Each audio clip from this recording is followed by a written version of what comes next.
энэ ирчүүд их уйлдаг бас нэг мод гараад байна. Сүүлийн кинонд дандаа ирчүүд нь уйлаад байдаг. Тэр зарим үедээ нэг сэтгэлийн хаттай байгаад нэг нулимсаа залгиддаг ч юм уу. Гэт дугуй болчихвол бас их гоё харагдал байгаа. Тэгэхгүй л одоо ер нь дандаа л уйлаад байгаа юм. Хичнээн кино үздэг биднээс ярьжсэн бүр ингээд түүгээд бичсэн. Энэ одоо хэн интернет дандаа л ингээд уйлаад гэдэггүй л. Энэ уйлж бодно. Би тэрийг л үгүйсгэж байгаа. Гэхдээ энийг арай өөрөөр гаргадаг. Сайн байцгаана уу сонсогчдоо, сайн байцгаана уу үзэгчдээ. Хөгтөнгөр радио Хөтөж подкастын ээлжид дугаар эхэлж байна. Өнөөдрийн зочин Монгол Улсын урлагийн гав эзэдгэлтэн найруулагч Бадам Сүрэнгийн Нагнад оржгойг урьж ярилцаж байна. Сайн байна уу та? Өдрийн мэнд хүргэе. За сайн байна уу? Сайхан намарцгааж байна уу? Сайхан та сайхан намарчж байна уу? Сайхан намарчж байна. За хөдөө нутгарч гайгүй ашиг байна. Улаанбаатар хотоорч гайгүй ашиг байна. Энэ жил их урт намар болж байна шүү. Тэгээ зун жаахан ширүүхэн байсан гэж ярилж ирсэн. Тэгээ намар бол сайхан байна. За энэ намрын энэ өдөр бас та бүхэнтэйгээ уулзж байгаад маш их баяртай байна. Өнөөдөр ч одоо хуучин тооллоор бол намрын адаг сарын шинийн 14 байна уу 13-ны өдөр их сайн өдөр гэж байгаа шүү дээ. Тийм өдрөд тохиож байна да. Би бас тантай ярилцахгаа сууж байгаа да. Баяртай байна. Бас жоохон инээж байна. За мэхэн байхгүй. Энэ жил Монгол кино үүсэж хөгжсөний 90 жилийн тохиож байна. Та 1964 онд Монгол кино үйлдвэрт гэрэлтүүлэгчээр ажилд ороод буюу кино урлагтай амьдралаа холбоод 60 гаруй жил болж байна. Таны хувьд бол их сайхан том түүхэн мартагдахааргүй ийм сайхан ой болж байгаа. Танд баярын мэнд хүргэе. За баярлаа.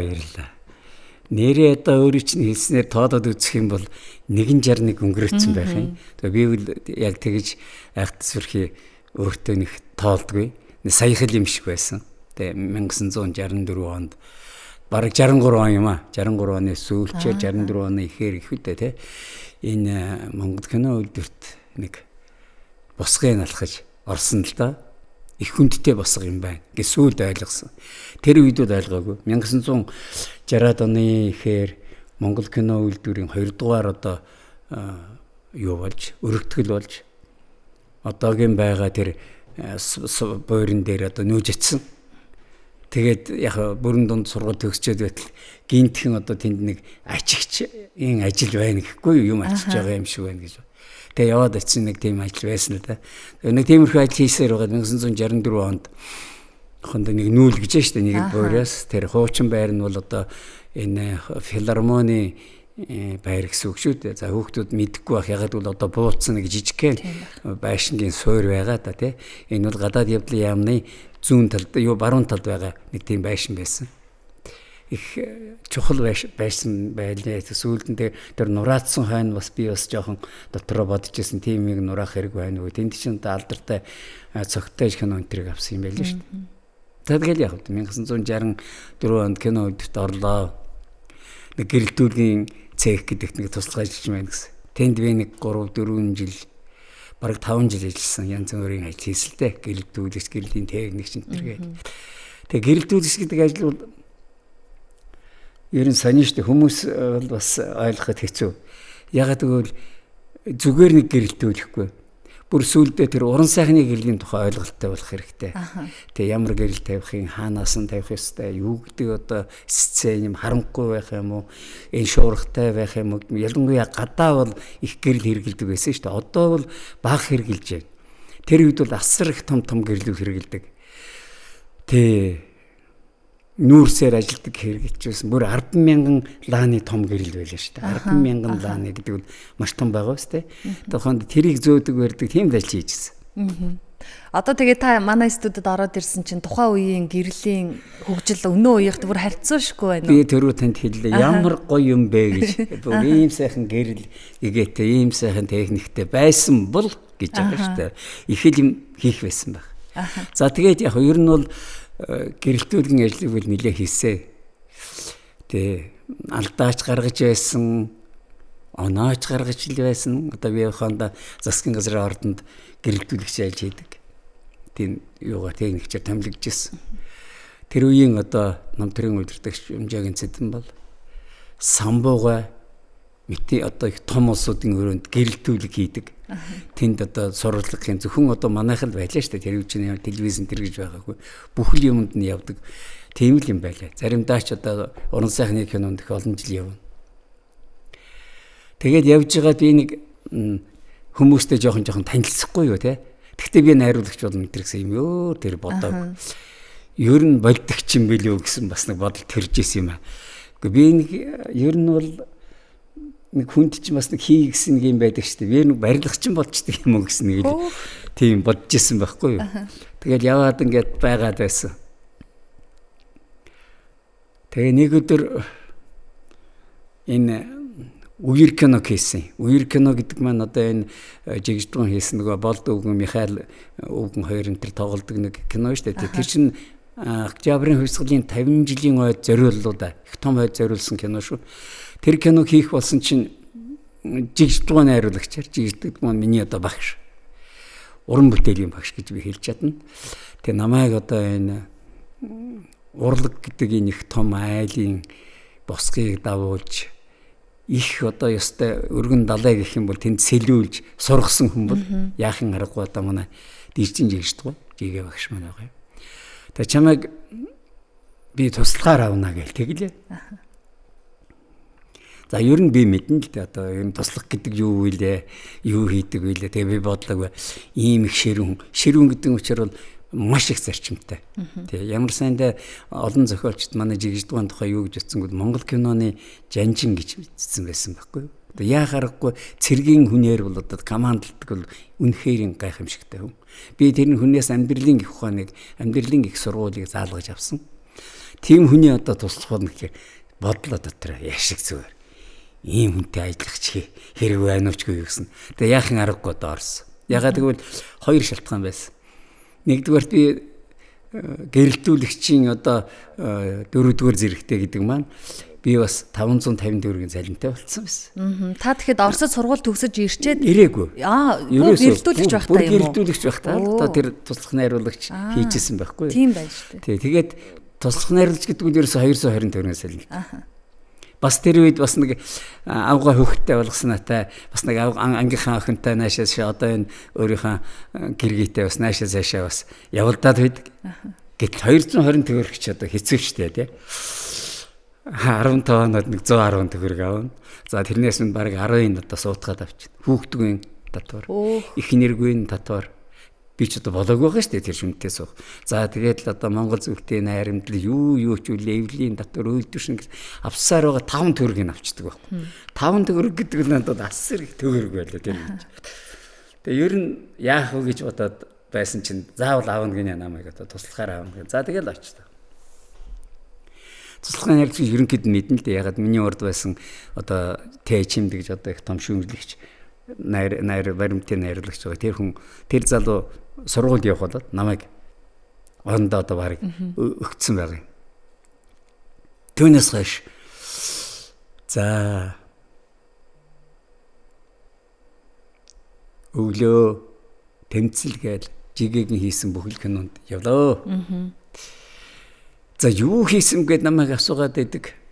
Би ер нь хийсэн юм их бага юм шиг санагдаад байд. Юу хийдгүү намайг утаа тавил гэдэг. Ерөөсөө утаар тавьдаг. Тэр ингэж юу яа одоо ер нь тэр утаа яхад тавьдیں۔ Одоо гэр байсан ч нэг заавал хаяагаар нэг тийм утааны юу оруулж ирээд л нэг тийм гэрлийн бас нэг эффект энэ тэр өгдөг юм нэг тийм байсан байгаа юм л да. Тэгээ ер нь голцоо нэг тийм л ажиж байна. Яг уран бүтээлд нь орж ажиллах тэр зохиол нэртэй харьцуул их баг. Мэдлэг байхгүй.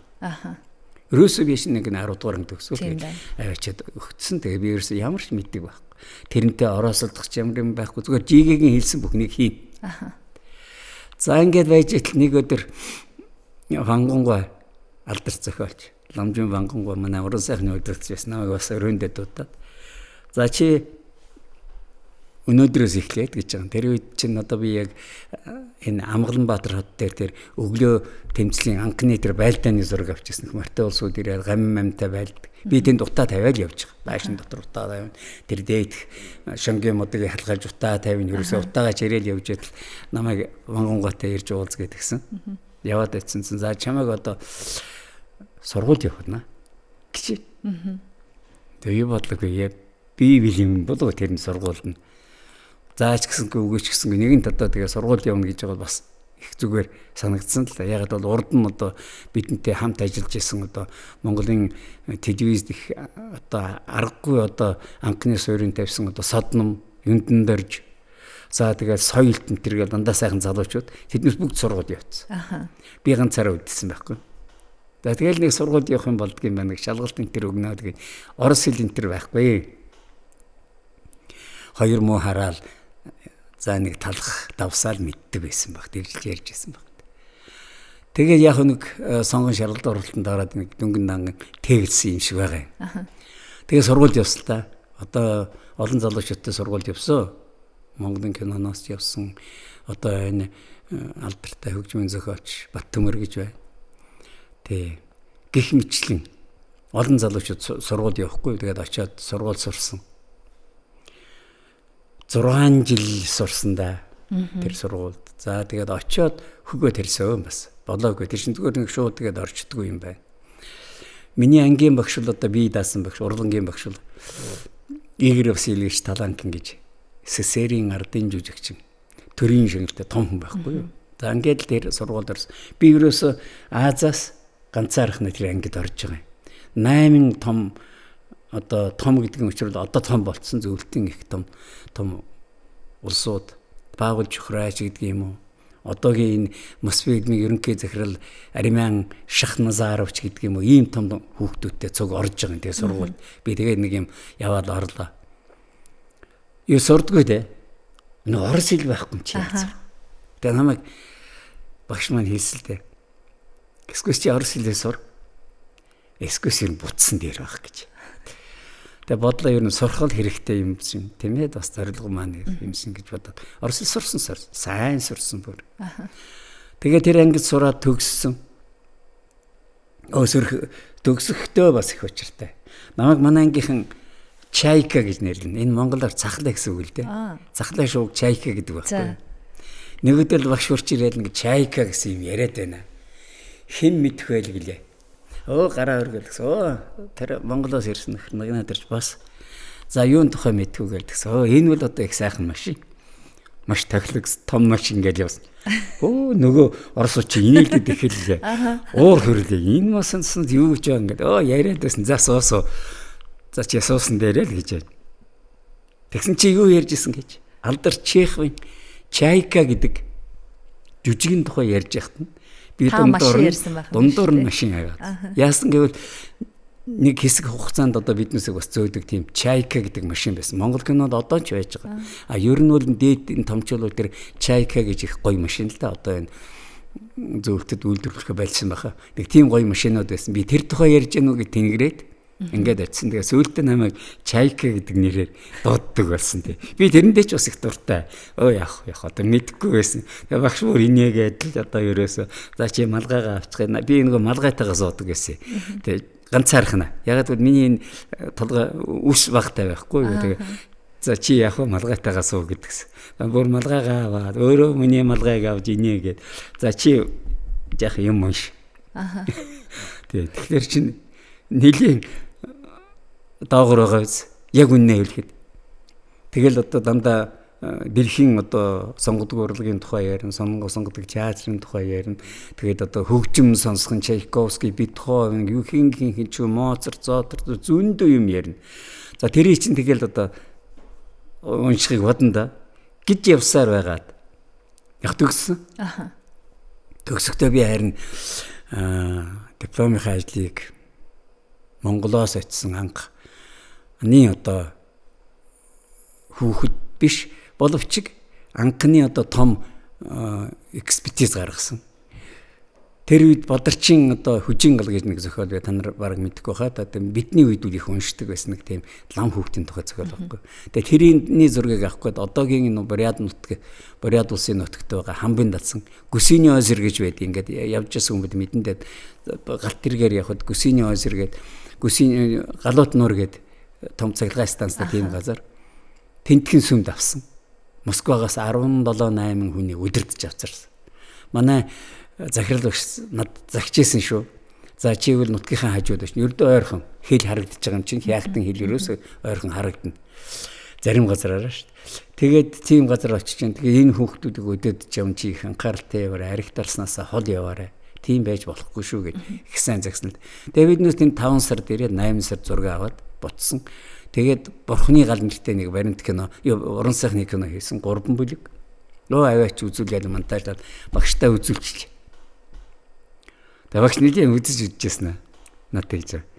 Тэгээ уг нь бол их сонин юм материал юм. Тэгээд лам хүүхэд Монгол тал нутаг ингээд авсан юм энийг байгуулсан сайн. Гэвч би ерөөсөө ойлгосонгүй гэсэн гэж. Үзээдсэн би ч бас өөрөө ойлгосонгүй. Ерөөсөө авах гэсэн юм аа бол дэндүү их юм чихээд. Нөгөө хүжийн гал Бурхны галныхаа тухай юмыг ойлгохоо болоод. Дахид тэнд перемонтаж гэж дахин монтаж хийгээд тэгээд тэнд төлөмөө би он самгалсан. Тэгээд үзүүлсэн тэгшээж арай нэг юм одоо нутагтаа ирэх зөвшөөрөл авч байгаа шүү дээ. Нутагт хүрээд ирсэн. Ер нь Монгол кино чинь ийм штэ. Нөхөө орж ажилласан хүн болгон заавал туслахаар ажилладаг. Төгсж ирээд би одоо хичнээн ямар дипломтой байлаа ч гэсэн намайг заавал одоо томчууд гэж хэлээ да тий. Томчууд гэдэг нь би бол одоо хамгийн их азтай хүн. Монголын одоо алтан үеийн киночтой ажилласан. Бүгдтэй нь ажилласан би одоо ганцаараа. Бүгдийн дагалдан явж исэн, би асент нь явж исэн, туслах нь явж исэн, хоёрдугаар найруулагчаар нь явж исэн. Тэгээ заавал тийм юмар явуулдаг. Тэгээд намайг одоо Бунтургаан кинонд, Жигшдугаан кинонд, Бунтургаан тэр давааны сан даваа, Жигш багш маань одоо тэр хөдөөгийн баясгалан хөргөн хүү кинонд одоо найруулагчаар явуулж байгаа. Найруулагч нь 2 дугаар найруулагчаар явуулсан байхгүй. Та бас хажуугаар нь жүжиглээд идэв гэсэн байлээ шүү дээ. Жүжигч нэг. За их баярлалаа. За нэг тэдэнтэй адилхан жүжиглэх нь ч байх. Зүгээр ер нь нөгөө лам байхгүй намайг залаарай гэдэг шиг хачи юм болж яахгүй. Заримдаа одоо жүжигч юм байхгүй болно. Заримдаа ч ер нь яг тэгээ томилогдоо нэг юм явна. Тэгээд нэг кинонд нэг бүхэл бүтэн дүр бүтээхийг оролцсон. Тэгээд хэцүү шттэ. Найруулагч нь ер нь кинон тоглоно гэдэг байна. Нэг зовлон байдیں۔ Тэрийг найруулагч хүн л мэднэ. Энэ дотор нөгөө пленк хэргэлдээд идэг байхгүй. Их удаан болчихвол нөгөө пауз аваад нэг аштайхан дуугаа суугаад ингээдрээ бол их багасгаад байдаг. Ягаад гэвэл нөгөө пленк маань яваад байна гэдэг. Тэр пленк чи хүнтэй. Бүр одоо яг нарийн өгнө штэ тий 3 дуу за зарим нь 3 дүүбэл зарим нь 1 дүүбэл гэдэг ингээд бүр тэр пленк чинь тэр чинь одоо валютаар авдаг байсан чинь тэгээ тэрийг хэмнэх гээд ягаан царай тий дүрээ биш артлын үр дагаврыг бодоод байдаг. Үр дагавар би одоо ингээд суугаад их удаан байгаад байвал одоо намайг нөгөө пленкын русчих байгаа гэсэн нэг тийм юм явдаг байсан тий тэр бол надад л байсан би хэлэхгүй л тий тэгтээ хэцүү мэдчих хэрэгтэй тий хэрэггүй паузууд хаач хэрэг байхгүй хэрэггүй одоо ярихгүй сууж байгаа юм ямар ч хэрэг байхгүй тэгээ тиймэрхүү тэр жоохон зовлон бий л дээ яг хүн цагийндаг хүн өөрөө загнуулж яхад заримдаа зүгээр ч юм шиг би нэрээ тэгж алдчихэл гэж одооныхтай адилхан харахгүй шүү дээ биднес чинь одоо киног тэгж харна гэж байхгүй за гэх мэтчлэн ажилласаар байгаа би хэд хэдэн кино хийсэн анхны минь одоо кино бол тэр Солонгийн 5 өнгө гэж байна би даасан кино за энэ бол 1920-ад оноос өмнөх 20-ад оны дөнгөж гарсны дараах үйл явдал. Энэ тэр Балдуугийн шаруу гэж Монголын их алдартай зураг шарууын тухай кино юм байна. Тэгээ хүмүүс гайхаж байсан л та. Үгүй одоо чи чадах уу? Киног бол юунаас их имээдгүйг тэр нэгдүгээр төсөв хэтрүүлчихийг их имээ. Хонд зүгээр жирийн кино бол нэг 250 300 мянган төгрөгөнд л багтана. Тэр үед улсаас төсвийг баталж өгөө. Яа гэтэл миний тэрийг бараг 700 мянган төгрөгөөр баталсан. Бараг их мөнгөөр. Ягаад гэвэл их одоо алс хол гэхүүд одоо түүхийн баримт кино учраас ерөөсөн нэг зургийгч авах газар байхгүй. Тэгэхээр тэр декрас барина одоо бид нүсүм дугуун хайн одоо амгалангийн гудамжийг одоо харахад одоо бараг түүхийн юу болсон. Нэг гудамжийг бүр хятад гудамж болгоод Улаанбаатар хотын гудамж болгоо. Их хүрээний гудамж болгоо. Тэгээд ингэ авсан учраас тэнд нэг жоохон тийм үйлдвэрлэлийн юу байсан л да. Кино хийхдээ тэргүй том ажил. Жоохон юм гэж болохгүй. Зүгээр ер нь мөнгөний эдийн засгийн хувьд нь би ярьж байгаа. Ялангуяа биднээс одоо хамгийн сүүлд ажилласан Унтгайсан хатан бол 13 сая төгрөг гэсэн шүү дээ. 13 сая төгрөг гэдгийг зүгээр бичиж чадахгүй шахуу байлаа шүү дээ. Ямар ч тоо байдгийн ерөөсөө тий. Тэгээ гих мэтлэнгээр тэр найруулагч бол уран сайхны талыг бодохоос гадна бас эдийн засгийн талыг бодож явах хэрэгтэй. Тийм бас нэг том зовлон байдгийг л би хэлэх гээд байгаа юм л. За тэгээд тэр киног авсан. Олон газар авсан. Одоо анхны Шанхайн хийд одоо хар хорин гэх мэтлэн одоо олон газар авсан. Улаанбаатар хотын гудамжиний дээр гэж авсаар гоо. Гэхдээ яг хөө тэгээд гайгүй нэг юм болгосон шүү. Тэгээд миний сайн дайч биш. Та нар бүгдээрээ мэдж байгаа. Кино урлаг их зовлонтой. Маш олон хүний итгэх чармайлт, сахилга бат. Маш олон хүний одоо тэмүүлэл их хэрэгтэй байд. Тэгэхгүйгээр зүгээр нэг найруулагч хурцж за одоо ингэж зураг аван шүү энэ гэж талбай дээрээ ярих юм гэж байхгүй. Дандаа урьж бэлтгэл ажилтвал ерөөс кино хийхээс илүү хүний толгойг зовоодог байхгүй юу. Хэвээ хамаг судас бараг дэндэл явагдана. Яаж авах вэ? Хаана авах вэ? Хэдийд авах вэ гэхээс гадна ялангуяа жүжигчд тэ одоо ажиллах маш хэцүү ш. Зөв хүнийг сонгосно. Буруу хүнийг сонгож нэг нь сонгоцсон бол эхэлсэн бол тэгэл буцаараа харах юм байхгүй тий. Тэгээ тэр хүнтэйгээ одоо тэгэл зурлцаар байгаад ажиллахаас өрцөн байхгүй. Зүгээр энэ талдаа бол манай Монголын киноны ахмадууд бол мундаг туршлагатай. Бараг ондоо ер нь бараг одоо мэрэгэн буудагч бол одоо ер нь оноол буудсантай адилхан. Яг одоо тэр хүнээ дуудаж авцраад хийдэг. Ялангуяа манай жигждгой бол ер нь мундаг штэ. Жигийн хийсэн нэг 10 гаруй бараг 20 чих уран сайхны кино байдаг шүү дээ. Тэгээд тентгийн жүжигчдийг харахад бол гайхамшигт. Хамгийн анхныхын одоо та нар санаж байгаа Ардын элч гэх кино байж дээ. Тэрний одоо даруй узар тоглосон манай урлаг сэгийн том дуурийн дуучин зан узаргой даруй узар тоглосон зан узаргой байж. Ариуна тоглосон одоо цэвэлсрэнгой гавьяа жүжиг юм. Гэх мэтчлэнгээр энэ жүжигчдийг их мундаг болно. Одоохондоо хөргөн хөрд дамчааг олж явах шиг. Үер кинонд молонд орцсон ч байх шиг тийм ээ. Тэгэл сайн унсуудыг орно. Тэгээ эднүүд бидэнд их тус болж ирсэн л да. Би нэг жигээс бас нэг сургууль явах юм нэг асуусан. Үгүй та намайг сургууль явна гэ би ерөөс юм сураагүй. Та над заахаагүй штэ гэсэн чи. Чи юу ярьж байгаа? Чи намайг одоо 3-4 жил дагсан биз дээ. Дагсан. Чи намайг харсан уу? Харсан. Миний юу хийж байгааг мэдгүй мэднэ. Тэгээ тэр чинь л болоо шүү дээ.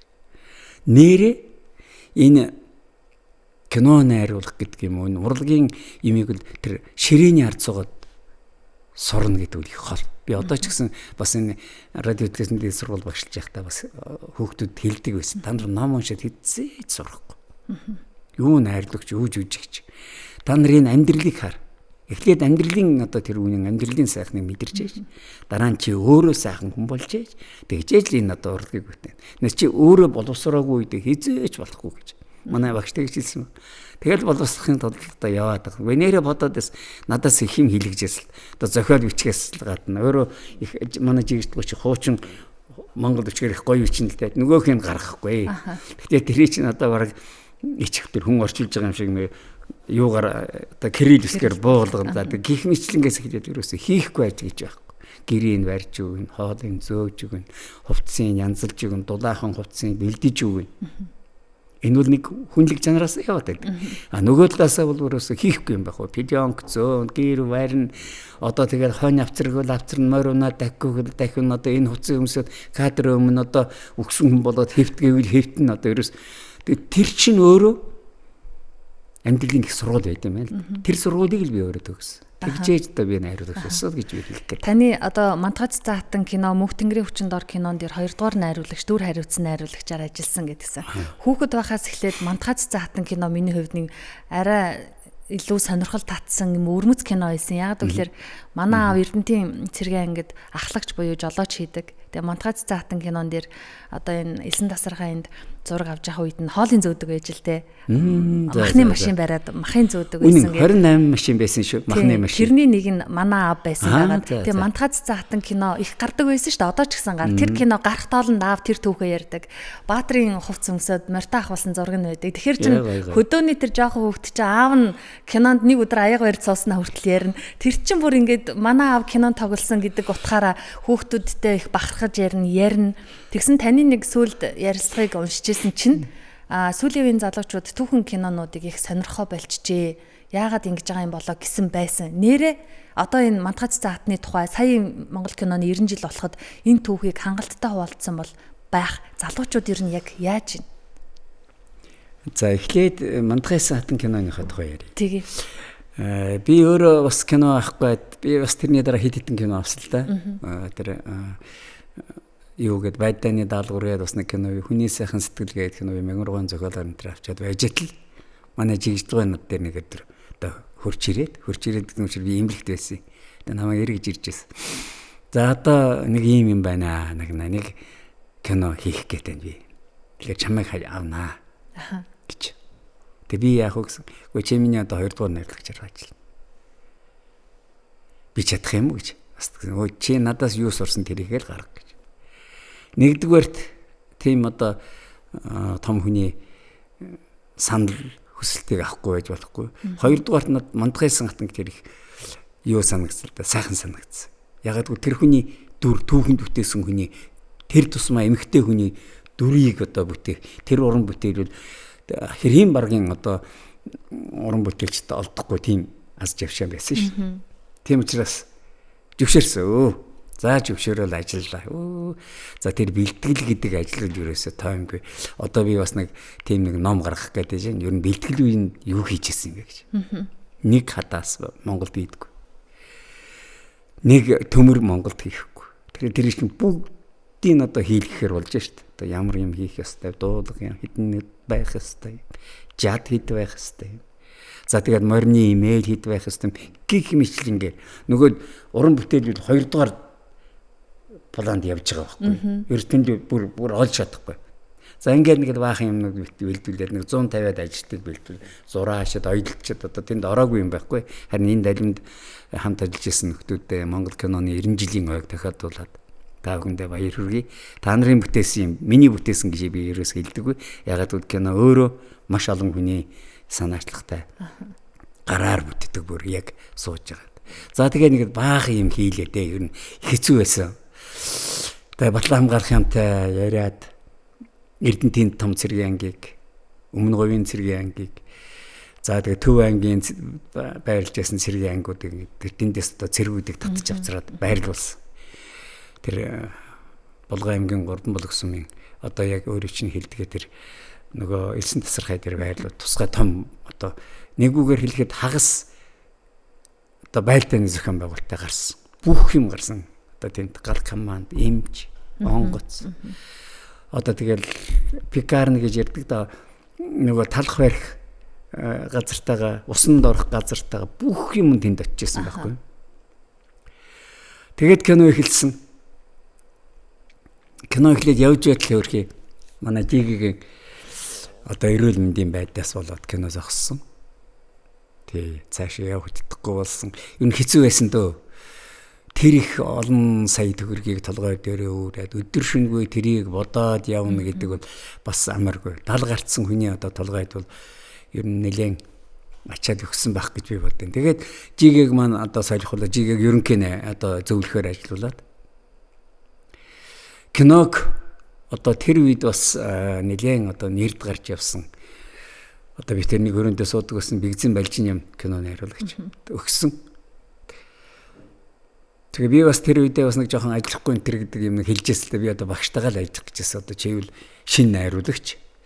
Тэг шинэ хүн авч ажиллах хэрэгтэй гэж. Тэгээд яалтчгүй бас дахиад хамлагдсан л да тэнд ажилласан. Тэгээ хэцүү байсан. Тэгээ хэцүүг бол сүйд л мэдсэн л дээ. Тэг унтах зав муутай, хоол идэх зав муутай тийм л явж байсан. Яг гэвэл тэднүүсийг чинь урдчлан одоо сургууль хийн. 600 за одоохондоо ер нь бол өдөрт нэг 2000 хүн хувцсан. 2000 хүн одоо юунд яв? Мориор явна. Тэгээ энэ нэг хэсэг нь шүү дээ. Нөгөө хэсэг нь амарч явах зарим үед бол за амарч нь морио амраа, хүний амраа. Тэгээд тэнд бас нэг сони юм л болсон. За ингээд зураг авдаг юмнуудаа хэн зөвхөн дарга нарт нь л хэлнэ шүү дээ тийм ээ. Одоо хэд хэдэн том дарга нар ирнэ дандаа хорондоо ухшууш мушууцалтай. Том нуусууд. За тэгэл ийм гээл газрын зураг дээр ярьдсан. Энэ улаан төгийг дагаад одоо 1000 цэрэг яв. Энэ улаан цэгийн ногоон төгийг дагаад хэний цэрэг явах хөхтэн зэрэг энэ суудагийн одоо мандахайсан хатны одоо командалж байгаа хүн явж гэдэг юм гэх мэт ингээд нарийн зохион байгуулна. Тэрийг шүнжин хийчихэл өглөө зурганд гарна л да. Тэгээд ер нь зураг аваад эхний нэг 10 хоног зураг маш төвхтэй байсан. Нөгөө цэргүүд ойлгохгүй. Цэргүүд ерөөсөө зүгээр тоглох юм бодоод байгаа. Зүгээр одоо ингээ байлдаж зүгээр тоглох гэх. Кинон дээр шин тоглох юм гараад байгаа байхгүй. Тэр тэгж болохгүй шүү дээ чинь. За энийг ер нь яаж одоо юу яах хэвтэй юм бэ гэдэг. Нэг зурагнаас бол биднээс нэг санаа авсан л да. Эхний нэг тэр хүйтүүнүүдийн тулдан гэдэг дээр сувдаа явж явах хэвтэй. Тэгээд сувдаагийн явж байгаа цэрэг рүү дайтах хэвтэй байхгүй. Тэд нь одоо хиний цэрэгч байдаг те. Ибран цэрэгч гэдэг юм уу? Баруун Монголын цэрэгч гэдэг юм. Тэднээс дайтах хэвтэй байтал. Ерөөс дайтахгүй. Дайраад л гэж байгаа юм даа. Ихлэ сургууль их зүгээр. Яг ингээд зураг авах дээр нөгөө жад мадаа ингээд бүр ингээд тавьчаад хараа зогсож. Гэхдээ та нар ч одоо юу хараад яагаад байгаа юм бэ гэдэг ихтэн зэрэг. Гэхдээ энэ сувдаг хармаар байна шүү дээ. Үн л дээ. Тэр ч бас бодно шүү дээ. Гэхдээ энэ сувдаг харахаар энэ Мандахсын хатан гэдэг кино ямар баатар юм гэж хараа. Нөгөө жад мадаа бүр буулгацсан ерөөс тэр бол хамаагүй болчихж байгаа байхгүй. Тэгээд биднээс нэг арга олсон. Ерөөсөө энэ орой болгон энэ жүжигчдийг нөгөө цэргийн ангиудаар явуулъя. Тэгээ заримтай бүр гар яар та нар очиод суугаад хажууд нь суугаад киноныхоо тухай тайлбарлаад ийм юм байдгийн шүү нэ тэрэг. Тэгээ ингэсний дараа нэг 10 хоногийн дараа ерөнхийдөө гайгүй болсон шүү. Тэгээ одоо мэддэг болсон. Чи аргагүй шүү тэр дамжаагч үзээгүй. За одоо тэгээ зөвчний олон том жүжигчдийг ерөөсөө хараагүй. Тэр цаанал нэг жад бариад яваад байр гэхээс өөр юм байхгүй. Тэгээ өөрснөө ойлгосон. Тэгээ маш сайн ойлгож хэлсэн. Гэхдээ одоо таны яриаг сонссон чи өдөрт 2000 хүн хувцалдаг гэж байна. Тэр зэрэгтэй чи бит хоёр ингээ ярьж байгаа юм шиг тэгээ чи тийхгүй гэх юм байхгүй шүү дээ. Яаж ярилцаж, яаж хил амаа уулзаж тэр олон хүнийг ийшин ч нэг явуулж исэн байна. Одоо киногийн үзэхэд хэцүү яг үнэ. Одоо ч гэсэн хэцүү шүү дээ зүгээр. Тэр үед яг зүгээр цэргийн хүн байсан гэдэг командаар явдаг ч гэлээ гэсэн. Яг өөрийнхөө хувцсыг өмсгөр тэнд одоо манай цэргийн командж байсан Пүрүдэрж гэдэг их том генерал байсан. Дистрикт генерал Батлан хамгаалах яамны Жанжи штабын дарга орлогч сайд нь байлаа. Тэгээ биднээс бол тохирсол да. За цэрэн дээр Пүрүдэрж байгаа. Цэргийн хувцс өмсвөл яг таны мэдлэлт. Энгийн хувцас жүжигчийн хувцс өмсвөл миний мэдлэлт. Ингэ тохирсон байхгүй. Би хуваарлна. Хэнийг наашнах уу, хэнийх нь сахлыг хийх, хэнийг нь үхүүлэх энэ би бол хуваарлж байна. Энийг та хавьда. Яг цэргийн хувцас өмсгөр та хамаалж байгаа гэж. Тэгээ би тэр их үгээ их сайхан олзж ирсэн л та. Яг тэрэн шиг жүжигчин яг нэг бүртээ нь ажиллахаасаа гадна маск гэдэг юм тааж маш хэцүү байсан те. Тэгээ сүүлд ойлгосон. Тэгээ Монгол хүн чи болдгийм байлаа. Тэгээд ушир явдлаа хэлээд биднээс бас дурсамж өгсөн. Одоо ажилласан улсад нэг дурсамж байгаа да нэг юм дөөрүүлжин цаас байгаа. Тэр дурсамжийг өгчээсэн. Тэгээд бас нэг бэлэгсэлт гарын бэлэг тэр юм өгчээсэн.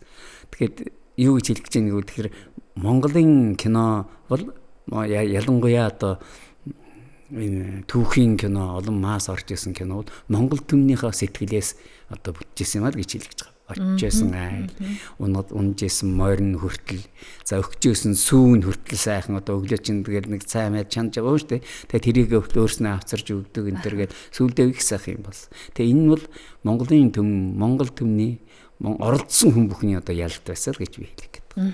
Бас нэг таны яг би дааш найруулсан кино Хүний сайхан сэтгэл одоо Дэнзэн өвгөн гэдгээр сэтгэлд нэх ойрхон хамаатныхаа тухай ярьж байгаа юм шиг л тийм сайхан кино байсан. Тэгэд энэ Хүний сайхан сэтгэл киног үер туужаас сэдвлэж кино зохиолыг бичсэн гэдэг. Тэгээ тэр кинонд одоо бидний мэдхгүй зүгээр бид бол ингээ сайхан кино шүү, үзэх дуртай шүү гэх карн үзэж л байдаг. Бид нарын мэдхгүй таны одоо сонирхуулж ярих ямар сайхан түүх байдаг вэ тэр киноны хувьд? Хүний сайхан сэтгэл байд. Аливаа бүтээлүүр асар их түүхтэй байд юм да. Тэр болгоноо бас ярихгүй. Тэр болгоноо бичихгүй гэдэг их харамсалтай. Тий. Уг нь бичиж явах ёстой. Түүхээ үлдээж явах ёстой. Энэ түүх гэдэг бол ирээдүйн киночдод их тийм сургамж болох ёстой. Ялангуяа жүжигчдэд одоо ухаандаа хингуй номнууд бий л дээ. Чимдэ сургууль мундаг хүн. Яаж жүжиглэх тухай руу 1940-од оны үед одоо жүжиглэх тухай тэр ном бичсэн хүн шүү дээ. Тэгээд чимдэ сургуультай би бол сайхан танилцсан л да. Нойр хүний хувьд ч гэсэн одоо найруулагчийн хувьд ч гэсэн бас их нэг дор ажиллаж ясны хувьд ч гэсэн сайн мэднэ. Ягаад гэвэл тэр миний анхны тэр Солонгийн 5 өнгө гэдэг киноны том түүхэн киноны одоо зөвлөхөөр ажиллаж байсан. Би авъя ч гэж хэлж байсан. Би ёстой мэдэхгүй. Би 21 оны хүнийг хараагүй учраас одоо ятгахтаа лам хүн орхимжаа яаж бүтээдэг, яаж одоо өөрөөсөө аягаа гаргаж цай уудгийг ч мэдэхгүй. Би хоёулангаа сайхан ажиллаад явж тэр киног дуусгаад тэгэл миний дотор нэг юм үлдсэн байхгүй. Үгүй энэ хүнээр нэг юм хийх юмс. Юу хийдэг юм бэлээ? Би одоо зохиолын даанч бичиж чадахгүй юм. Бичдэгсэн бол гомон сайхан материал байна гэж бодож явдал. Дэмбэгийн мигмаргаан үер гэдэг тууч гарч ирсэн. Тэр бүр одоо тэр үедээ одоо утгасгаад урлагсанд бол мундаг том одоо нэгүгээр хэлэхэд одоогийн байдлаар бол одоо юу явж исэн байхгүй. Томоо ярилцлага шуугаан дэгдэж исэн. Хүний тухай. За болдог хэрэг ястай иймгээр чинь хийнэ гэл. Дэмбэгийн мигмаргаа дээр явж очлаа. Би хуучин тань л да. Хуучин бас нэг дараа бас амьдэрчсэн. Ингэсэн гэдэг. Тэр Дэмбэгийн мигмаргаа бол саяны амны тэр жүжиг уран зохиолын хэлцэд ажиллаж исэн байхгүй. Үгүй гэж. Нэгдүгээрт би одоо өөрийнхөө зохиолыг орууллаа гэж хүмүүс намайг хэлнэ. Хоёрдугаар чи сайн уншсан бол энэ бол уншихад зориулсан болохоос биш. Кинонд зориулж үйл явдал хийгээгүй. Тэг чи боддоо зүгээр ингээд усан дээр юу хийх юм? Аваад яваад байна шүү дээ. Тэгээд одоо яах юм? Гээд ингээд яаж харуулах юм?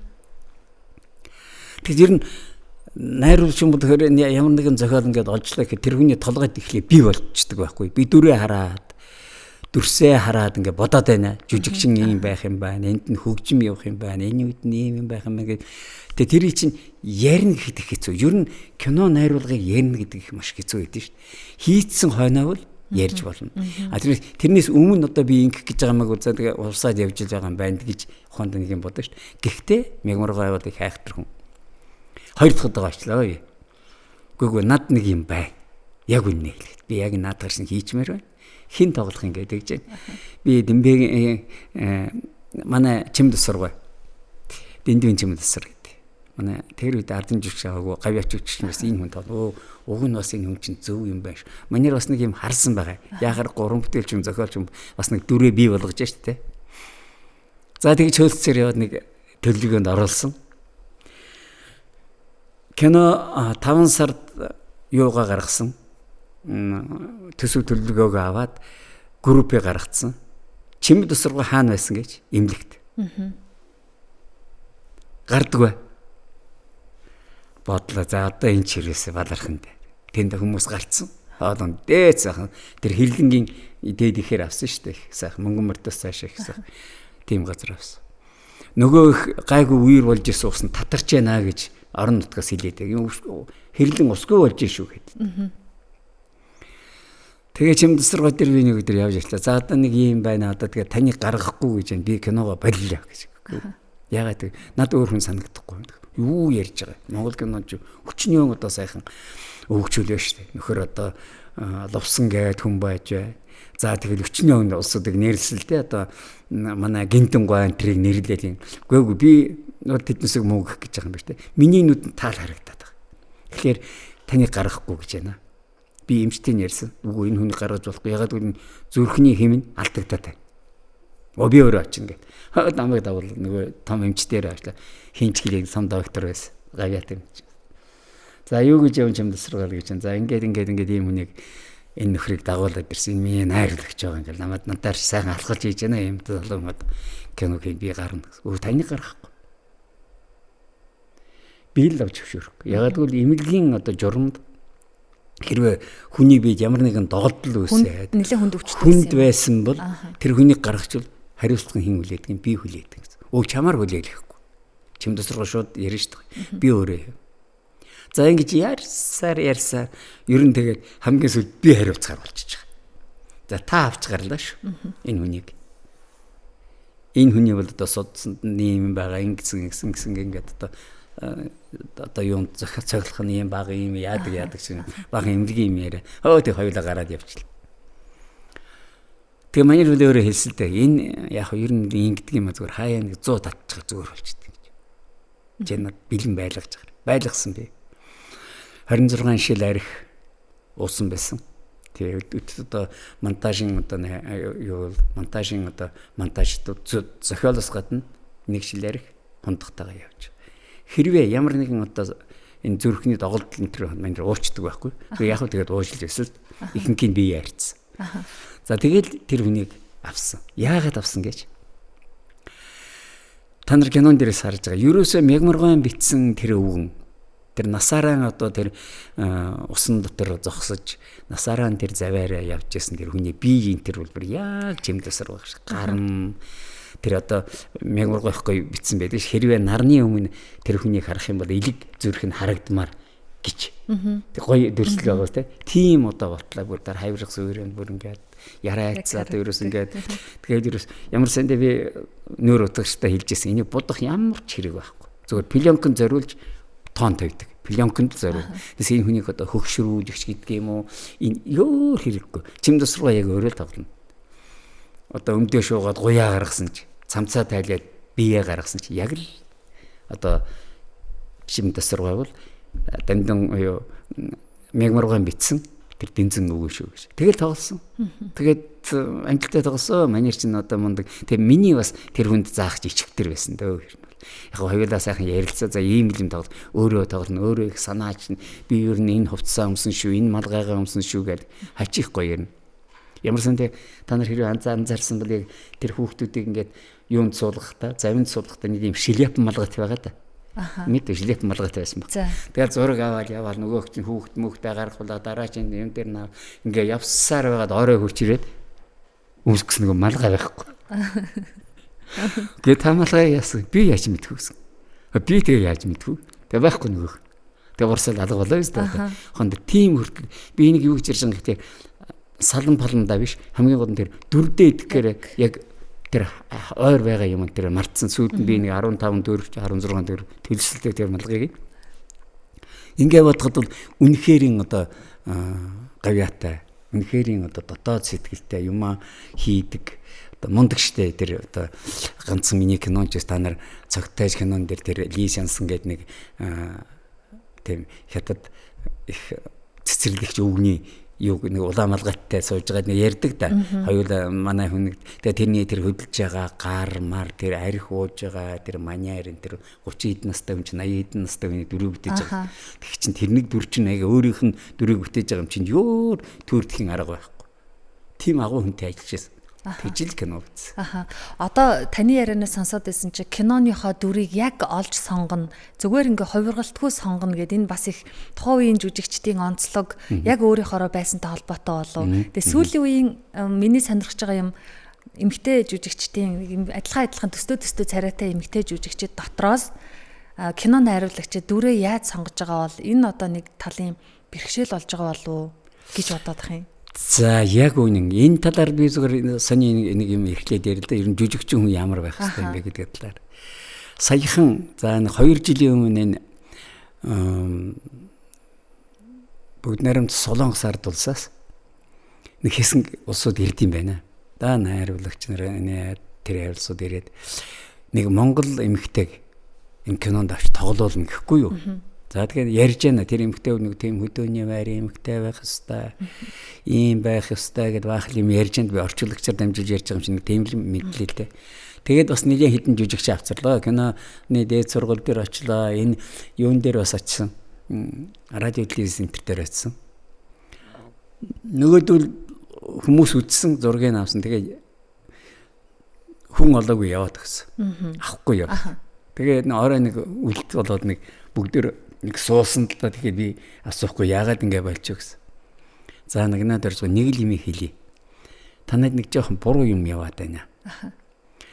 Жүжигчин хүн байна штэ. Жүжигчин хүний нүүр бол энэ бол найруулагчийн нүүр. Одоо юун дотор байдаг. Өөр дотор байдаг. Тэр хүн яаж бодох уу? Яаж одоо хувирах уу гэж хэлэн тэр үнийг.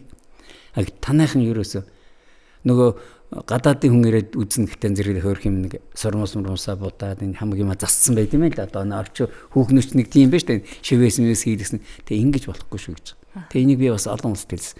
Нэр жүжигчин бол зүгээр өөрөөр л байж. Муухай жүжигчин гэж байхгүй. Муу жүжигчин гэж байхгүй. Харин дүрд тохирохоогүй юу гэдгийг найруулагч өөрөө басаад мэд.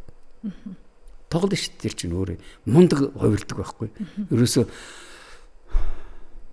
байгаагаараа байна гэдэг маань өөрийгөө илэрхийлж байгаа хамгийн тод жишээд ерөөсөө тэр.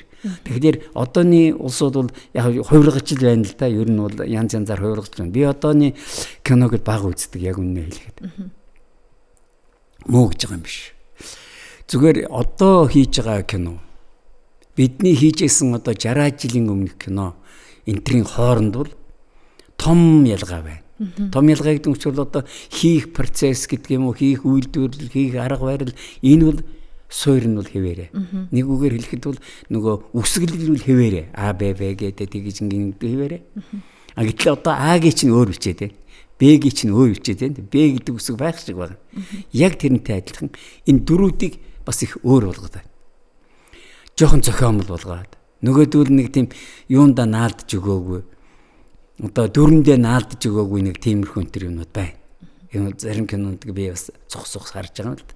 А зүгээр ерөнхийдөө бол болж байна. Тэгээ яг Монголын кино бол энэ ирээдүй бол байна гэж би харж байгаа.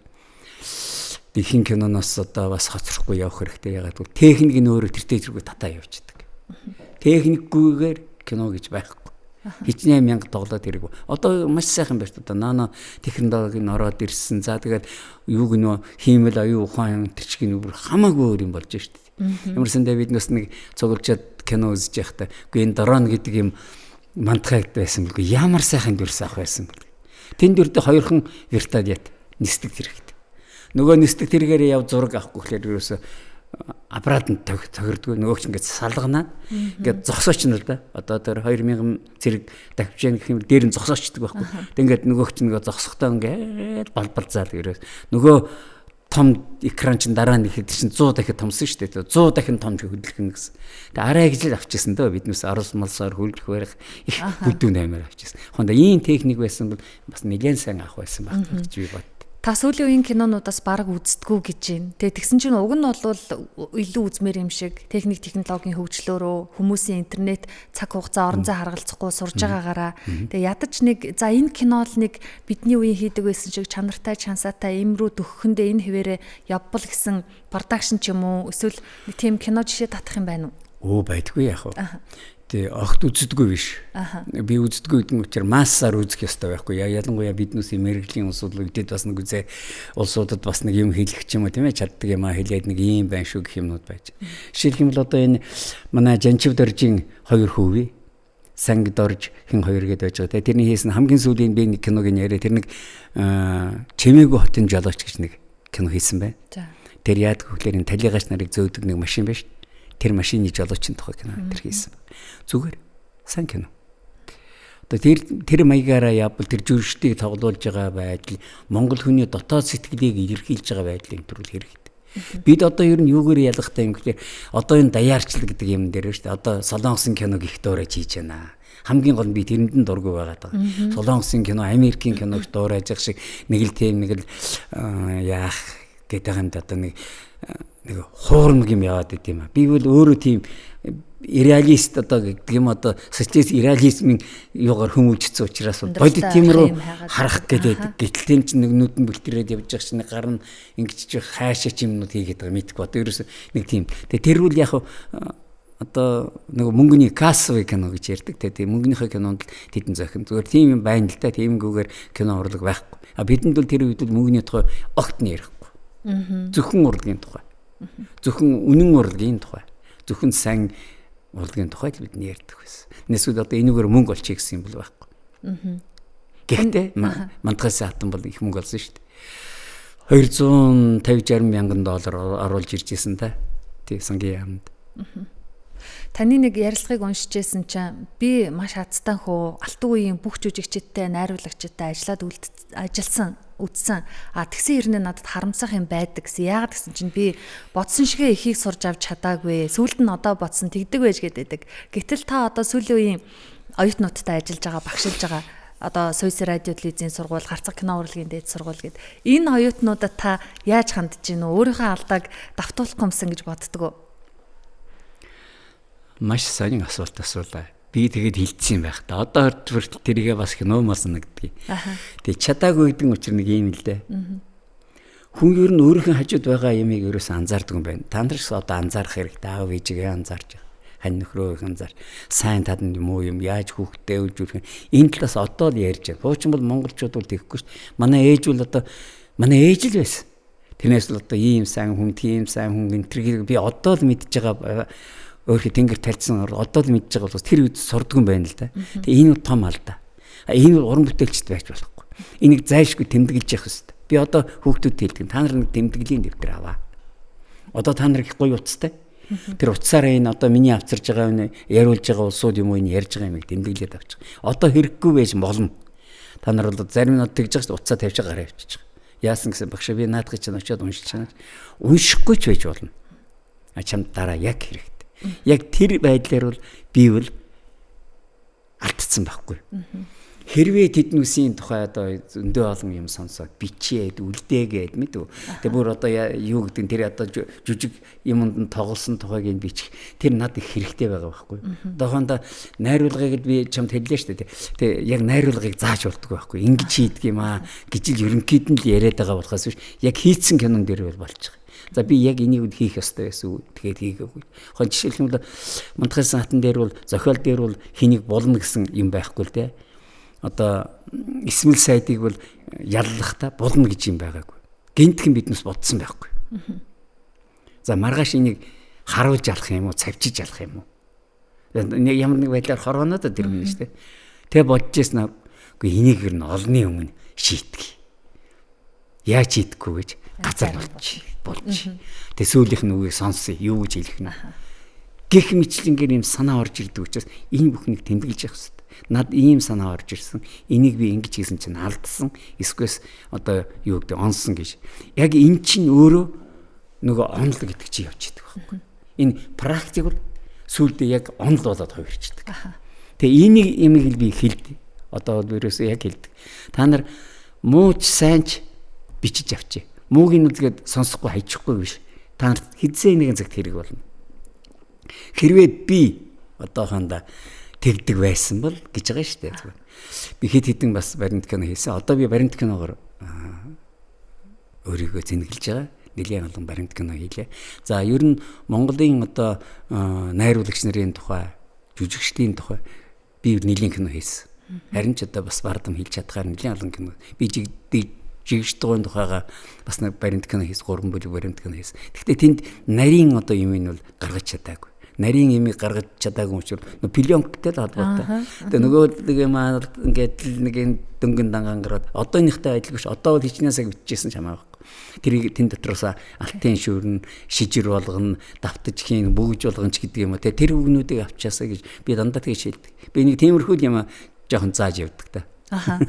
Би ингэж сонирхож бодоод байдгийг. Одоо сүүлийн үеийн жүжигчд найруулагч нь жүжиглэхдээ тэр кинон дээр чинь уйлна, дуулна, янз янз болдог штэ. Кино үзэхээ хажуугаар найруулагч нь энэ хүнд уйлах хэрэгтэй болчлоо. Хэцүү юм тохиолдчихвол юу гэж хэлдэг бол гэхдээ тэр жүжигчин найруулагчийнхаа хэлж байгаагаас өөрөө юм бодож уйлдаг, инээдэг бол яах вэ гэж бодогдоод байдаг штэ. Тийм юм гарна л да. Тэ уйлах энэхээс гадна ер нь бол уйлах нь хэцүү шүү дээ хүнд бол тий зөв зүгээр байж байгаа. Заашаа одоо энэ олон гэрэл ингээд тавьчаад одоо гинт одоо чи уйлгэхгүй л дээ. Нэгдүгээр тэрийг жүжигчнийг цэнэглэх ёстой. Тийм нэг юмыг ярих ёстой. Нэг тийм өөрт нь хэрэгтэй ш гэдэг юм уу, өөрт нь бас нэг сэтгэлийн хөндлөхөр юм. Би нэг жишээ хэлье. Биднес зураг авчаад ингээд монтажлж байтал үер кинон дээр шүү дээ. Хүний сайхан сэтгэл дээр чимд тусгай нэгдүгээр барак болчихгүй юу нэг одоо аппаратны юунаас болоод барак гэдэг маань одоо хийж болох байсан дахиж авч байгаа байхгүй. Тэр ямар хэсэг өгтөн зэрэг чимд тусгай нэг хүүхэд тэврээд завин дээр ингээ бөөөлээд байж ясна. Гинтхэн уйлаад эхэлж байгаа. Би уйл гэж хэлээгүй. Би инээж гэж хэлээгүй. Би ганцхан юм хэлсэн. Энэ таны завин дээр төрж байгаа хүн шүү дээ. Та тэрийгэ бодоорой гэсэн. Тэгээ би хэлсэн байхад ер нь уйлахын ч баг хэрэггүй шахуу шүү.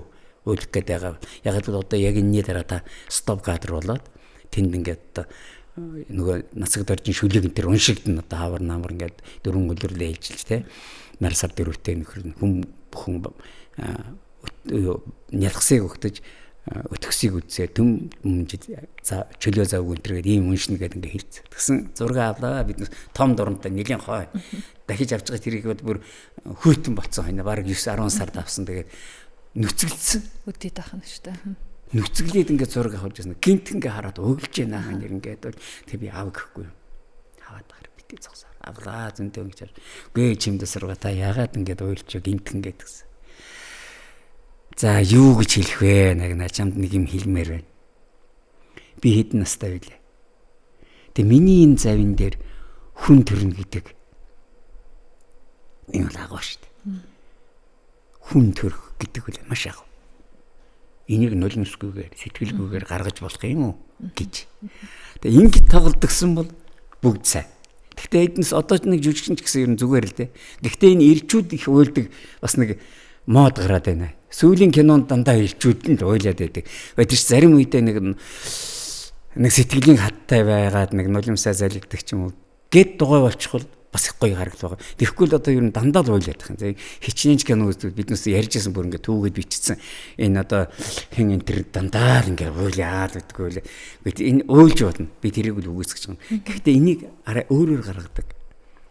Дүрээ өөрөөр илэрхийлдэг. Би чинь нэг эрх хүн шүү. Бас эднүсийн дэрэгдэж бас нэг нулимсаа үзүүлээд яах вэ гэж бодохоор юмнууд энэ төр байгаа шүү дээ. Тэгээ энийг бол болдгоо байх л да бодвол тэсдгүү байх л да. Ягаад гэвэл нөгөө амьдралын хат суугаагүй улсууд чинь хүүхдэр байна шүү дээ. Тэр хүнийг бас буруут гаргахгүй шүү дээ. Жохон хүүхдэд андар чинь жохон хүүхдүүд чинь болоогүй. Миний насан дээр одоо 80 хүрчээд юм 80 гарчаад байж бас нэг юм дээр нэг бас сэтгэлээ татчихж болохоор жишээ те. Тэгээ энэ үл тэр жүжигчнээс их хамаардаг. Жүжигчин бол яг тэн дээр уйланд гэж бичиж байгаа. За эмэгтэйчүүд ч яг тэр нулимсан биелэн сэтгэл нь биелэн байдгийн тэднийг бол одоо нэг шүүмлээ чи нэг нулимсаа гаргалаа инээ тэр гутлаа гунлаа гэж. А ирчүүд хажууд нь бас нэг жаахан тэр тусмаа штэ. Монгол кинон дээр үл юм тийм байхгүй. Чи ардын илчийг хараарай. Дарвасаар одоо өчнөөн олон жил цэрэгт явж ирж хинтэйгээ уулзаад гэрийн гадаа нэг уулздаг та ариунатайгаа гэргийтэйгээ нэг уулзаа те. Зүгээр толгойг нь үнэрлээд өнгөрч байгаа. Би энэ хичээл дээр зүгээр зөөрөө заадаг байхгүй. Харж байгаа байс энийг энэ монгол хүн гэдэг юм байдаг. Тэр болгон уйлал, тэврээл одоо ч хамаагүй болсон хайртай майртай юуг нь баж аваа тэврээд. Энэ залуу насны. Энэ залуу наснд бай. Гэхдээ монгол хүн гэдэг талаасаа үзэх юм бол бас нэлээд өөр мэйгээр харж болно. Тийм ээ? Одоо монгол ээж аабад ерөөс үглэхгүй шүү дээ. Чи тэгжээ энэ төр гэхгүй. Тэгсэн мэтлээ хүүхэд нэг сайхан хүмүүжээд байдаг. Ягаад гэвэл нөгөө одоо бидний хэлдэг нэг шавийн сургалт гэдэг шиг өөрийгөө харуулдаг байхгүй. Юм болгон дээр битээ ингээд юм болгон дээр битээ юм хийгээд юм нөхөө гэдэг чинь тийш өөрөө харагддаг. Тийм юм байна. Аха. Сайхан кино бүтгэхэд мэдээж найруулагч, жүжигчин, техник, тоног, төхөөрөмж, санхүү, бас нэг зохиол гэж нэг асар том юм байна. Одоо сүүлийн үед сайхан зохиол байхгүй болоод сайхан кино бүтэхгүй байгаа юм шиг энэ кино урлагийнхны дунд зохиолын төлөө их өрсөлдөж байгаа шиг байна. Маш зөв. Биднээс ч одоо бас яг тэгж боддتي. Ерөөсөө сайхан кино гэдэг бол сайн зохиолтой. Сайн зохиол гэдэг дотроо их амьдралын их зөрчилтэй тэрийг шийддэг байх хэрэгтэй. Шийдэхдээ маш зөв хүнд хэлээ. Өөх хөрх юм нэрэл ингэх байсан да. Энэ ч бас зөв шүү гэж хүмүүс ингээ яриул. За энэ бол сая таны одоо түмэнтэй бодож мянгантай одоо шөнийг нойргүй хонож одоо энийг бясалгаж ясны ач гавьяа байдаг баг. Нэг жишээ хэлье. Энэ талаараа бол манай Вангонгой бол одоо гайхамшигтай шүү. Вангонгон зохиолуудыг унших хэрэгтэй. Тэр дөрүүд одооны зохиолын нэг том алдаа бол би одоо зохиол бичиж штэ. Бүх баатруудын өмнөөс би яриад идэг байхгүй. Би бичээд байгаа. Би бичээд байгаа. Тэгэхгүй. Би нэг бичнэ. Баатар өөрөө. Баатрын амнаас гарах үг. Жишээ юм бол одоо тэр төмний нэг кинонд ирэх гоё штэ. Гүрсэд тэр хоёр нэг шоронд орж ирчээд хоёулаа тулгардаг штэ. Жимэд багш тэр хоёр. Тэгсэн жимэд багшээс олон юм яриаггүй. Чи энд байна. Чи бүтээрийн ялгаа юу байна гэд нөгөө гүрсэд тэгж яхлаар. Ялгаа их олон юм биш үү. Чамд бол төрсөн чинь үнэн, үхэх чинь үнэн, бусдын цөм бодлоо. Энийг чимэд багш хэлж байгаа байхгүй. Энийг Вангонгой хэлээг. Нөгөө гүрсдийн үгийг бол нөгөө гүрсд хэлж байгаа. Тэгээ энэ ялгаануудыг нэлээд сайн мэдэх хэрэгтэй. Нэгүүгээр хэлэхэд зохиолыг задлан хийнэ гэдэг чинь их философтод л одоо энийг яах вэ гэхгүй зүгээр тийм үсэд байгаа шүү дээ. Бид хоёр одоо ингээ ярихдаа хоёр өөр юмар ярьж шít. Живэл их сайхан асуугаад ингээд ийм гэдэг одоо юу гэдэг нь одоо яг жинхэнэ манай хойд үйж бойдсон улсууд бол яг тэгж л асан энэ яадгийн бол тэгдгийн бол энэ гэтэл би хариулж байгаа нь бол миний дуулж өгсөн юм. Тэгээ бид хоёрын дундаас ийм сайхан яриа үсээд бид хоёрын дундаас ийм юм явж байна гэдэг бол яг одоо киноны зохиолын баатруудын үг байдаг байхгүй. Сүүлийн үед та ер нь хүнээр зохиол бичүүлээд, захиалгын зохиол бичүүлээд миний бодсон шиг бичээд өгөөч гэх тэр хүн бичсэн кино хийсэн тохиолдол байна уу? Эсвэл танд одоо яг тоож явдаг сүүлийн үеийн зохиолчдоос эннээс л нэг юм гарандаа гэсэн зохиолч байна уу? Байсан бидний үед одоо байгаа л да зүгээр би тэрийг олж харахгүй уншихгүй байгаа болохоос ш. Одоо ч бас нэг юу гэмдэ хүн ч өөрөө бас нэг тийм уншдаг зохиолчтой тий. Би бол одоо дэлхийн классикуудыг л уншиж байгаа тий. Толстой гэдэг юм уу дахин уншаад ялангуяа Анна Каренина тэрийг унших их дуртай. Шүгшинийг унших их дуртай. Багшийн зохиолуудыг бас унших их дуртай. Багшин гэдэг манай зөвлөлтийн юунд бол хэд хэдэн зохиол бичсэн мундаг зохиолч штэ бас өөрөө зохиол бичин тий. Их сонин юу гаргаж ирсэн бас ад үзэгдэж адлаж явж ирсэн. Гэх мэтлэнгээ одоо хүний одоо тэр бичсэн юмнуудыг харах их дуртай л да. Зүгээр ер нь бол захиалга энэ төр бол бас өгчээсэн би. Хамгийн сүүлд биднээс нэг би ч бас өөрөө бас нэг 2-3 захиал үзсэн. Тэгээд да нэг их ч сайн болохгүй юм байлаа. Болоогүй байна. Тий. Тэр бол их нарийн юм байна. Ерөөсөө тэр зохиолыг задлан хийж уншина гэдэг маань, киног задлан уншина гэдэг маань нэлээ нарийн бодох хэрэгтэй. Ямар хүний дүрийг гаргах гэн яах гэдэг тэр нь муу юу үгүй юу гэж. Би ч нэг юм сони юм яриа. Манай энэ оюунго манай дээр нэг алдарт оюун Эрдэнэтийн оюунго шүү дээ тий. Манай дээр нэг лекц уншихгүй юу? Драматурги гэж орсоор яриад байгаа. Би ойлгодгүй. Би туслах байсан. Тэгээ нэг орсон чинь манай жигээгөөрөнд оюунгоч тамхитдаг шүү дээ. Намайг тэр баруун дэлгүүрээс очиад нэг папирос гэдэг тамхи авгаа. Ийм иштэй янжир татдаг. Тэгээ тэрийг аваад ирлээ. Тэгээ тэр хоёр яриад байжсэн. Тэгээ би асуухгүй яг сууж байгаа. Гэхдээ өнөөдөр таны яриас би ерөөсөө нэг юм ойлгосон. Драматург гэж яг юу гэдэг байгаа юм бэ гэдэг. Хөөрхийдээ. Чич хэдэг барин тгсэн байлиг чи. Би дунд царгад тгсэн. За. Жигэгийн энэ хажуудад яваад байгаа юм биз дээ. Уг нь бол энэ жигэгээс даран төрөг гарах ёстой даа гэдэг ингээ. Зохиолын уншихаар над юус харагдахгүй байхгүй. Эсвэл ингээ сүрэн тэгж хэлнэ. Тийм ээ. Молом ингэж явна л гэхээс биш. Энийг боловсруулалт юм бэ. Яаж явах юм? Сүрэн орж ирээд яах юм? Тэр одоо бума авгаа нөгөө юун дээр тоглосон хөргөн хөдөр тоглосон шүү дээ. Ийм ч орж ирээд яах ёстой? Юу ч хийх ёстой? Энэ дундаас хүний зөрчил эсвэл хүний сэтгэл гарна. Яг энийг бас нэг дөр харах хэрэгтэй. Хоёрдугаар нь ингэж байгаа. Би тойчхон ярив. За 12 болцоо. Зүгээр. Одоо болохгүй. За тэр юу гэж хэлсэн гэхэл одоо нэг 92 гэж байна гэж бодъё те. Тэр хоёрын хэрэлдэн, зодолтон, нүдэлтэн. Энийг чи хараад бичээд. Дараа нь сайн болно. За ийм юмгүйгээр зохиол гэж байхгүй шүү дээ. Энэ дотор шин драматург гэж байна. Хүний зан чанар гарна өөрөвдөн. За тэгээ ер нь энэ улсууд яагаад 2 дугаар анги хийгээд байна? Тэр хоёр зодолдож байтал аав нь ороод ирэх. 1 дугаар анги төгсгөө тавьчих. Тэгээ хүн боднодоо 2 дугаар ангид юу гарах вэ гэж ингэж 2 3 дугаар анги хийдэж шүү дээ. Бүр ингэ тодорхой хэлээд өгч. Нэрэн тэгээ бодоод байсан. Нэрээ тэргүүгээр хайр дурлалгүйгээр одоо зохиолууд давсгүй хоолтой адилхан гэдэг шиг тэнд хайр дурлалыг гаргах юм биш. Тэн дотор байгаа хүмүүний зөрчилийг гаргах хэрэгтэй. Яагаад бие биенээ хайрлаад байдгийг? Яагаад бие биенээ муулаад байдгийг? Энийг гаргаад тавьчих. Хүн төрлөختөн өөрөө тэрэн дотор басан. Ухаантай хүн учраас шүүрээд авна. Би ингэж болохгүй юм байна гэж. Эн чинь чиний кино зохиолын үндэс болно гэж хэлсэн гэж байна. За 1-р анги 2-р анги гэснээс нэг ангитай Монгол сэтгэл тоногчсон их гоё кинонууд байдгаа. Үзээд ханшгүй баяр болгоноор үздэг кинонууд. Тэр кинонуудыг магадгүй одоо таны бодож байгаагаар 2-р анги хийвэл гэсэн кино байдаггүй. Эсвэл хийх ёсгүй юм дээр энэ 2-р анги хийчлээ гэсэн кино бас эсэргээрээ байдаггүй. Амттай хоолыг нэг л удаа идэв сайхан гэдэг үг гэдэг. Тэр юу гэсэн үг вэ? Дахиад чи тэр идэхээр амтан байхгүй болж байна. Яг л хүн тийм амархан юм дасдаг байхгүй юу. Тэгэхээр яг сайхан кино за энийг хийчихээсэй билээ гэдэг юм дээр зогсчих юм бүр сайхан. Хүн өөрөө бодог. Төсөөлөг өөрөө энэ хэрвээ байсан бол энэ амьд байсан. Тийм юмнууд бий байгаа. Гэхдээ яг тэрийг хийсэн кино одоохондоо Мартин Шварцгийн хоёрыг хийсэн шүү дээ. Мартин Шварц шинэ чи мэднэ те. За тэрний 2 дугаар ингээ хийсэн байхгүй. Тий. Тэр Нямдава найруулагч юу байх та? Тэр Доржлонгой шавилда хийсэн маш муу хийсэн. Гарсан юм уу тэр кино? Юу санахгүй. Гарсан. 90-ад онд гарсан. Тэр баг хүн үздэггүй үед гарсан. 90-ад онд чинь манай Монгол кино чинь настай хөгжлөө шүү дээ. 370 хэдэн кино хийлээ жилд. Энтхийг 350 кино хийдэг байхад манайх тийм кино хийж. Тэр үед гарсан байхгүй. Шал дими болсон. Ягаад гэвэл хиймэл болоод эхэлж байгаа. За одоо зохиож эхэлнэ. За гончиг яах вэ? За нөгөө эмч хүүхэн яах вэ? Сувдаа яах вэ? Одоо нөгөө хэн энэ яах вэ гэдэг юм уу? Бүх юмуд ингээд хиймэл хийчих тань зэрэг ёор амт байхгүй. Дими хийжтэй гэж боддог. Тийм байдаг. Хийгээссэн кино хийгээгүй. Тэр сайх. Яг тэн дээр зогсох хэрэгтэй.